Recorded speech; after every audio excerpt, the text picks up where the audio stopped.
cope with all this, you should have asked your father to marry you into a well-to-do family where you could get a bag of rupees every day. کہتا ہے اگر آپ کو یہاں سے مشکل ہو رہی ہے تو آپ اپنے باپ سے کہو کہ کسی امیر گھرانے میں آپ کی شادی کر دے جہاں پہ آپ کو بیگ فل روپیوں کا بیگ فل ملے ہر دن. She remonstrated with loving fretfulness. تو اب وہ جو تھی وہ آرگیو جو اس نے کی تھی اس کے ساتھ اس کو اب کس میں وہ اس میں پیار میں بدلنا چاہتی تھی. آل رائٹ آپ ٹھیک کہتے ہو. Now come and have your food اب آؤ اور آپ کا اپنا کھانا کھاؤ. I don't need any bags of rupees مجھے کوئی ضرورت نہیں ہے پیسوں کی. Simultaneously she caught hold of my arm and made me sit down to eat. آخر پہ اس نے کیا کیا مجھے بازو سے پکڑ کے نیچے بٹھایا اور مجھے کہا کہ کھانا کھاؤ. I had already eaten and had no appetite. میں نے already کھانا کھایا ہوا تھا مجھے کوئی بھوک نہ تھی. But I could not hold before this remonstration.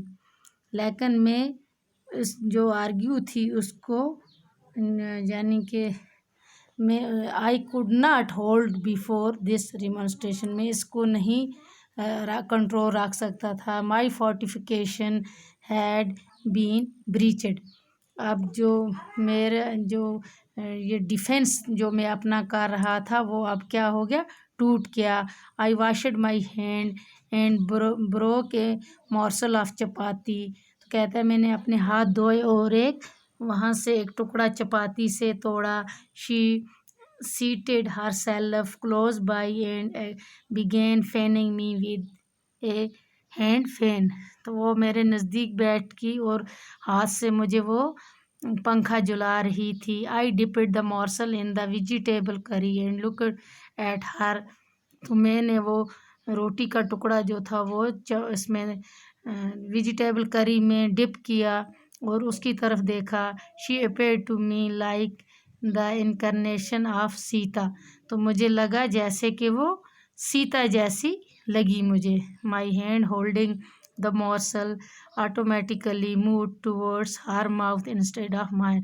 تو کہتا ہے اچانک میرا جو ہاتھ میں جو وہ کھانے کا جو لقمہ تھا وہ اپنے منہ کی بجائے اس کے منہ میں میں نے اس کے منہ کی طرف لیا. She pushed my hand back to my mouth and said, now eat. تو اب اس نے میرا ہاتھ پیچھے دھکیلتے ہوئے مجھ سے کہا کہ آپ خود کھاؤ. I pushed my hand again towards her mouth and disregarding her. کہتا ہے کہ میں نے اب دوبارہ اس کی طرف اپنا وہ جو لقمہ تھا اس کی طرف لیا. اب میں نے بھی وہی word دہرائے. Forced the morsel into her mouth. تو میں نے زبردستی وہ جو لقمہ تھا اس کے منہ میں ڈالا. She grasped not only the morsel but also my finger with her teeth and I hauled out in pain. کہتا ہے کہ اس نے حالی وہ جو لقمہ تھا وہی نہیں نگلا بلکہ میری انگلی جو تھی اس کو بھی اپنے دانتوں کے اندر دبا لیا تو اور میں پین سے چلایا. She released my finger instantly and said in panic, "Quiet, the kids will awaken." Then both of us burst into laughter.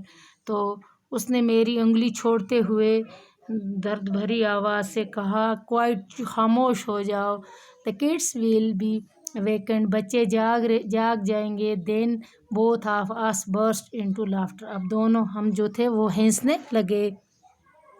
The next morning when my wife brought tea to me, Munni was waking up. بیٹی تو جب دوسری صبح میری بیوی نے میرے لیے چائے لائی تو منی جو تھی وہ اٹھ گئی تھی. Get up Bittu. اب بٹو سے کہنے لگی اٹھو بٹو. سی دیکھو papa and mummy who were cross with each other are friends again and are talking to each other. کہ بٹو سے کہنے لگی کہ ممی اور پاپا جو آپس میں جھگڑ رہے تھے وہ دوبارہ دوست بن گئے اور ایک دوسرے کے ساتھ بات کر رہے ہیں. We both laughed. ہم دونوں ہنسنے لگے. Half an hour later, when I was having my bath, heard Munni saying. تو کہتا ہے تقریباً 1.5 گھنٹے کے بعد جب میں نے نہایا اور میں نے سنا کہ منی کیا کہہ رہی تھی. بٹو, there is the swing of Gudda and Guddi in the sky again. اب دوبارہ آسمان میں کس کا یہ جھولا جھولنا ہوا؟ گڈی اور گڈا کا. اینڈ بٹو was saying, اور بٹو بھی یہی کہہ رہا تھا. یس منی, but its colors are brighter today. لیکن اس کے رنگ جو ہیں وہ زیادہ چمک رہے ہیں آج. تو نیچے کچھ ورڈس میننگس ہیں بچوں. awning, a piece of material attached to a building to give protection against the sun and rain. barely, almost, not, obvious, not aware. splendiferous, splendid, grand in appearance. musing, as noun, thought, convolution, twist. here means trouble, difficulties. hue, color. tiff, slight argument. brewing, about to happen. cherish, to love, care and protect. good riddance, used to express happiness that someone or something unwanted has gone. hauteur, excessive pride. avary, not right. well-to-do, rich, prosperous. remonstrate, to argue and protest. fortification, defense. breach, to break through. incarnation, human form. تو بچوں ہمارا یہ سب جو story ہے یہ یہاں پہ ختم ہوئی. تو کل ہم اس کے کوسچن آنسر کریں گے. تب تک کے لیے اللہ حافظ.